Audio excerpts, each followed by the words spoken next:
தமிழகத்தில் கூர்ந்து கவனிக்கக்கூடிய ஒரு மூத்த அரசியல் விமர்சகர், மரியாதைக்குரிய நான் மதிக்க தகுந்த திரு ரவீந்திரன் துரைசாமி அவர்கள். ஒரு விதத்துல எனக்கு குருஸ்தானத்துல இருக்கக்கூடியவர்.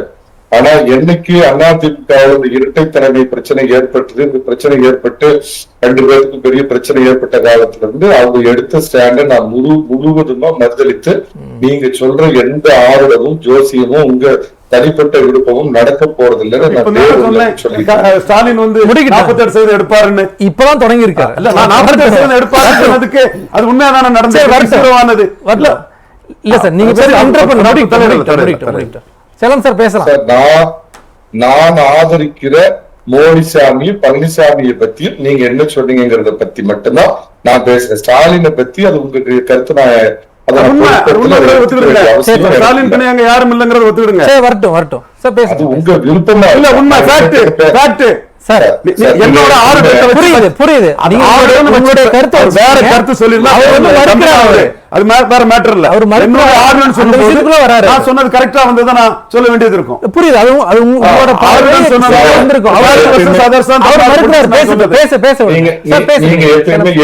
நீங்க எப்பயுமே எதிர்கருத்து உள்ளவங்களை பேச விட்டு ஓட விட்டு அதுக்கப்புறம் அடிக்கக்கூடிய ஒரு வீரம் நீங்க ஏன் அப்படி குறுக்கிடுறீங்கன்னு எனக்கு தெரியல. முதல் விஷயம், கட்சி முழுக்க திரு பன்னீர்செல்வம் பின்னாடி தான் போகும், எடப்பாடி பின்னாடி இருக்காதுன்னு ஆரம்பத்தில் 4 வருடத்துக்கு முன்னாடி சொன்னார். நான் அதை பல விவாதங்கள்ல மறுத்து சொன்னேன். இல்ல, நிச்சயமா எடப்பாடி பழனிசாமி பின்னாடிதான் அதிமுக ஒட்டு மொத்தமா இருக்கும். பன்னீர்செல்வம் வந்து ஒரு 2ஆம் நிலை தலைவர், 2ஆம் கட்ட தலைவர். அவரால் ஒரு இயக்கத்தை முன்னிட்டு நடத்தக்கூடிய திறமை அவர்கிட்ட இல்ல. அம்மா அவருக்கு வந்து அந்த பதவியை கொடுத்தாங்கன்னா, கிரிக்கெட்ல இன்னைக்கு சொல்ற மாதிரி நைட் வாட்ச்மேன், அதாவது இன்னைக்கு விக்கெட் விழுவக்கூடாது, டெஸ்ட் மேட்ச்ல சொல்லுவாங்களே அந்த மாதிரி, இன்னைக்கு விக்கெட் விழுவக்கூடாதுப்பா அப்படிங்கிற மாதிரி கொடுத்தாங்க. அவருடைய திறமை அடிப்படையில கொடுக்கல அப்படின்னு சொல்லி சொன்னேன். அதுக்கப்புறம் பாத்தீங்க அப்படின்னா அண்ணாமலை 3036 வரைக்கும் மாத்த மாட்டாங்க. அண்ணாமலை தான் ஒரே தலைவர். எப்படி வந்து பக்கத்துல நம்ம கர்நாடகாவில் எடியூரப்பா கிட்ட இன்னைக்கும் அண்ணாமலை இன்னைக்கும் அண்ணாமலை தான் தமிழக பாஜகவின் முகம். சரி, அது உங்க விருப்பம் சார். அவர் நேற்றைய அவரு கைத்தட்டு அண்ணாமலையும் போகும்போது அண்ணாமலைக்கு தான் கைத்தட்டு இல்ல. ரவீந்திரன் சார் புரியுது. நம்ம பார்த்தா அவர் முடிச்சதுக்கு அப்புறம் நான் மறுபடியும் வரேன். அதே பிரதமர் டெல்லிக்கு வந்தப்ப அந்த செட்டப் நைனா நாகன் எனக்கு தெரியல, அவர் கைத்தட்டு அமித்ஷா வார்த்தைக்கு வார்த்தைக்கு போனா பேச முடியாது.